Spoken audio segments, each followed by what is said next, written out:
my god, wait a minute. Escapism at its finest?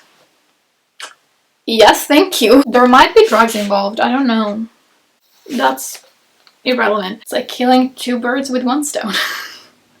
Or one massive book. Hello, I'm Sylvia, and today I'll be going through my June TBR. I usually don't really set TBRs for myself just because I'm a mood reader and it doesn't typically work for me. However, this month it's whateverthon, and which is a readathon on booktube. However, since it's whateverthon in June, I decided that I would set a TBR just so I know what books are gonna fit what prompts, basically. And also, since it's Pride Month, I also want to read more books that are about the LGBTQ plus community, or, you know, written by or feature characters that are in the community. So I decided that I would set myself a TBR. I don't have a lot of books, like, I don't know, my goal for whateverthon is actually to read 15 books. So I haven't selected 15 books just because, again, I am a mood reader, so I know I wouldn't be able to actually stick to a TBR that's like set in stone. But these are the books that are my top priority, whether because they're good for Pride Month or for the readathon. So first up, this is actually a book that I've already read because I'm filming this on the 9th of June. So I've already read and finished this book, but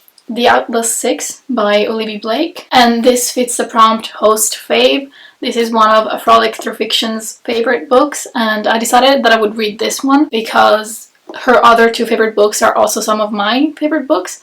So I figured there was a good chance that I would end up loving this as well. It didn't turn out like that. It was not a 5-star read, however, it was a fun time, so anyway. But basically this book is like a fantasy dark academia, which sounds right up my alley. I love dark academia books, and I like the fantasy elements that are present in the book, so I thought this would be a good read for me. Anyway, we're following 6 characters selected to become basically initiates for this secret society. They all have different powers in which they excel at, and because of that they're selected by the Alexandrian Society, which takes care of the Library of Alexandria. But yeah, they were selected to become part of the society, so 6 of them enter this, like, it's not really a competition, but yeah, basically they're candidates for the society, and like I said, it's 6 of them, but then by the end of the year it's only gonna be 5 that are actually gonna be able to become part of the society. But yeah, to be honest, I felt like this was a bit underwhelming. I expected something completely different because of the way that it's kind of described as, even on the synopsis on the back. Like, it says, the 6 potential initiates will fight to survive the next year of their lives. That doesn't actually happen. Like, there's no, like, real fighting involved. There's no real competitions. It's more about them just, like, honestly, it kind of felt like we were reading about people going to, like, a boarding school and they were just taking classes together and then hanging out, and, like, they had their own little cliques and stuff like that. And yeah, it was a bit underwhelming, but yeah, this was, like I said, it fit the prompt host favorite, but it also fit the prompt for weapon on cover, which I think that's a team prompt. I'm Team Shelf Slayers, and that's one of the prompts. Anyway, and then it also fit the prompt for the An of a and. So that was the first book. Another book that I want to read, and this is kind of uncharacteristic of me, I don't typically read these kinds of books, but it's The Priory of the Orange Tree by Samantha Shannon, and I think this is what you would call an epic fantasy or high fantasy. I'm not really sure, and like I said, I don't typically read these kinds of books, but I bought this, I think, like a couple of years ago, or like last year, I can't remember exactly, and it was kind of like a spur of the moment decision because I was hearing so many people talk about it, and I was just like, I guess I bought it because of the hype. And to be honest, it's one of those books that I keep forgetting what the book is even about. Every time I read the synopsis, I'm like, okay. And then like 2 days later, I forget. Or to be honest, more like 5 minutes later, I forget. Anyway. However, I recently discovered that there's actually a sapphic romance in here, so I'm actually interested in reading this now. And again, since it's Pride Month, I think it's just the perfect time to read it. So yeah, I don't really know what prompts it's gonna fit, but I want to read it because of Pride Month. Oh my god, wait a minute. Escapism at its finest? Yes, thank you. Honestly, that one line alone, like that one quote by itself, just made me want to pick it up again. Is there a synopsis? I don't know what it's about. I really don't. It says, a world divided, a queendom without an heir, an ancient enemy awakens. And there's dragons. That's all I know. I actually don't care about dragons. I know like a lot of people think they're cool. Sure. I don't have much thoughts on that. But if that's something that intrigues you, then you might want to pick it up. Then I have Exciting Times by... oh shoot. How do you say her name? Irish names, I swear, like I don't know how to pronounce them. Wait, I don't want to say something stupid, so I'm just gonna search it. Nisha. Okay, it's what I thought. So, Exciting Times by Nisha Dolan. This was kind of hyped up, I think, last year or a couple of years ago, because a lot of people were comparing it to either Conversations with Friends or Normal People by Sally Rooney. So I've been wanting to read it since then, and I still haven't. And this is actually my sister's copy, and she didn't really like it, so I'm really curious to see whether I will like it or not. And again, this is actually perfect for Pride Month because it features a bisexual main character. So, and also it fits the prompt borrow a book, which again, like this is my sister's book, so I'm borrowing it from her. So I'm just gonna read the synopsis. When you leave Ireland to spend your parents' money, it's called a gap year. When Hval leaves Ireland to make her own money, she's not sure what to call it, but it involves a badly paid job in Hong Kong teaching grammar to rich children, Julian, who likes to spend money on Hval and lets her move into his guest room, Edith, who Hval meets while Julian is out of town and actually listens to her when she talks, money, love, cynicism, unspoken feelings, and unlikely connections. Sounds really interesting. I think it was compared to Conversations with Friends, which is my favorite Sally Rooney book, at least so far. I still have to read Beautiful World, Where Are You? But because of that, I'm really excited, so can't wait to read this. So next, there's another book that I actually selected just because of a prompt, and the prompt is blank color on the cover. By the way, I'm just looking at, I'm looking at the prompts, but I'm gonna put it up on the screen, but I asked my sister to give me a color, and she was very specific with her color of choice. She picked the color Sage Green, and when she sent me the message, like I wasn't in my room, so I didn't have access to my bookshelf, so I was literally like, are you kidding me? Like, I'm screwed. What am I gonna read that's Sage Green? And then once I looked at my bookshelf, actually I spotted it right away. Lovesickness by Junji Ito. Like, it's definitely a sage green, I think.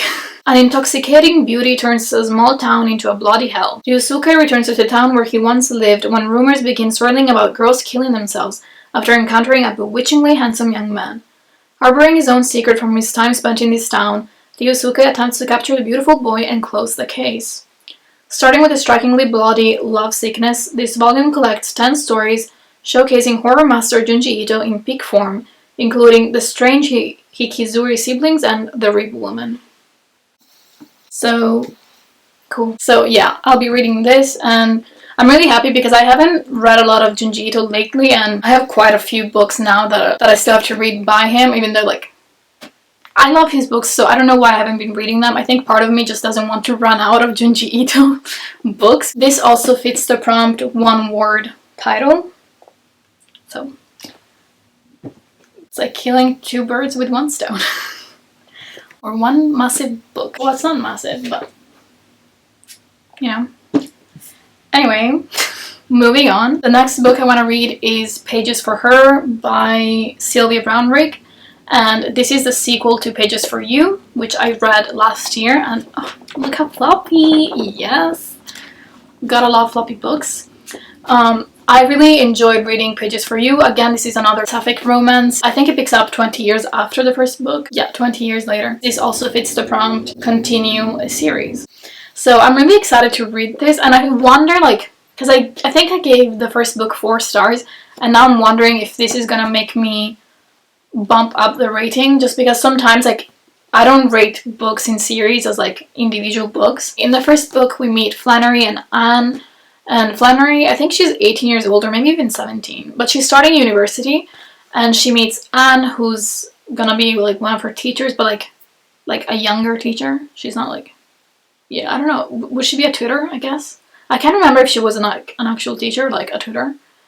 But anyway, she meets Anne, and, like, they start this relationship, and basically the book is about their relationship, like how it begins, how it evolves, and how it ends. That's not a spoiler. Like, that's literally in the synopsis. And basically this book, again, like, this is set 20 years later, like 20 years from that book. And it says, married to a somewhat overbearing artist and defined by her roles as wife and mother, Priory Jansen feels like she's lost all sense of who she once was. But then she receives an invitation that will change everything. It promises to reunite Flannery with Anne Arden, a woman she hasn't seen for 20 years. And suddenly, memories of the most intense love affair of her life are flooding back. Though Flannery and Anne's lives have taken them in different directions, the pull between them may prove irresistible. So, that's so exciting. I'm really excited about it. Oh, I'm really nervous about this one because it's Paradise Brought by Hval. And I recently read Girls Against God, which is her other novel, and hated it. So now I'm dreading reading this, to be honest. I'm really, really scared. I want to love it so bad because everything about this sounds so good. First off, the title itself, just like, yes, thank you. The cover is also just gorgeous, in my opinion. And it also features a sapphic relationship as well, so that's exciting. And I don't really know what prompts it could fit, but yeah. So basically, Girls Against God was really, really weird. Like, really fucking weird. And kind of, was it gory? I don't know, but it was kind of dark, which, in theory, it sounds up my alley, but it wasn't. So I'm hoping, like, this is gonna be, like, it's gonna feature those kinds of themes, but, like, I'm actually gonna like it, you know?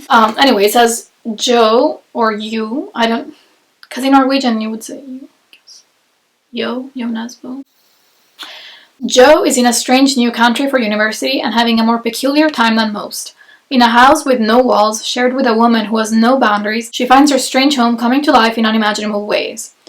Joe's sensitivity and all her senses become increasingly heightened and fraught, as the lines between bodies and plans, dreaming and wakefulness blur and mesh. This debut novel from critically acclaimed whatever. I think it's gonna be like magical realism, probably quite dark. There might be drugs involved, I don't know. That's irrelevant. I don't know, there's mushrooms though, so I'm kind of like, are drugs involved? Anyway, I'm curious to see if I'm gonna like this compared to the other one, or, you know, in general. But I'm really hoping it's gonna be a 5-star. Like, I want it to be a 5-star, but I'm scared. I'm scared. Ew, I can't believe I just said that. Anyway, and then last but not least, this is a massive book, and I'm scared. I'm scared for many reasons, but To Paradise by Hanya Yanagihara. She's the author of A Little Life, which is a book that emotionally wrecked me, so I am scared because of that. But I really love her writing style. I've also read her other book, The People in the Trees, and although I only gave it 3 stars, I really enjoy the writing style, like I said. And I thought it was a really reflective kind of book, like it really makes you think. And I liked the theme of the book. So anyway, I'm excited for this one as well. I hope it's gonna be a 5-star. A Little Life is one of my favorite books, so I hope this is also gonna be like that one and not like The People in the Trees. But it's so big. It is so big. And yeah, I hope I'm gonna get to it because I really want to read it. Oh, it smells so good. And this is also one of my, like, it was one of my most anticipated releases, and I still haven't read it, so, you know, it's like, I need to get on that. But yeah, this is also, well, it's not sapphic. It's a, it does feature like a gay relationship, I think. Yeah, I think so. So again, perfect for Pride Month.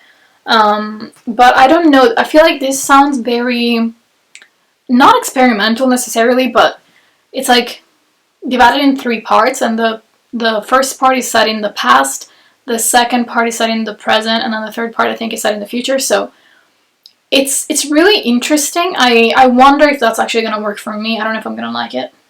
But yeah, so we're seeing we're seeing different, so alternate versions of New York, I think. So it's kind of like dystopian-y, I guess, or at least I think it's gonna have like dystopian vibes, or maybe not. Yeah, I guess.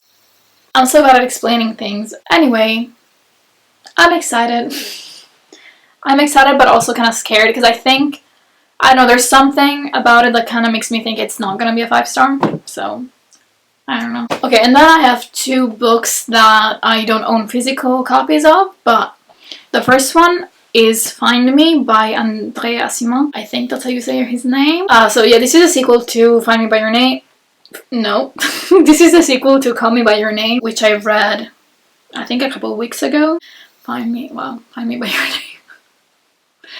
I can't. So this could also fit the prompt for continue a series.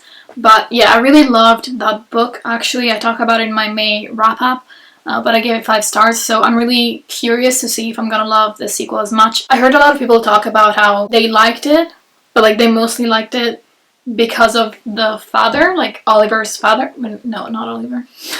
Elio's father, because he's also part of the book. And I think he's gonna have like his own romance unfold or something like that. So yeah, I think a lot of people weren't as excited about it because of Oliver and Elio, but because of Elio's dad.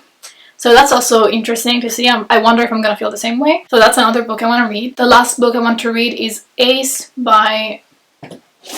I should have googled this. Okay, so Ace, the full title is Ace, What Asexuality Reveals About Desire, Society, and the Meaning of Sex. And it's by Angela Chen. So again, another LGBTQ book, specifically, of course, this is about asexuality, which is something that I find interesting and I want to know more about it. And yeah, that's it, I think. Yeah, I think these are all the books that I want to read or that I'm planning on reading. I've actually already read, I think, well, I'm in the process of reading 3 other books that are not on this TBR. So yeah, again, I'm a mood reader, so I literally pick up anything whenever I feel like it, but hopefully I will actually get to read these books, especially because some of them I've been wanting to read for a while and I need an excuse to finally read them. So anyway, I am excited for whateverthon and I'm excited for Pride Month and for summer to begin. But yeah, that's it. Peace.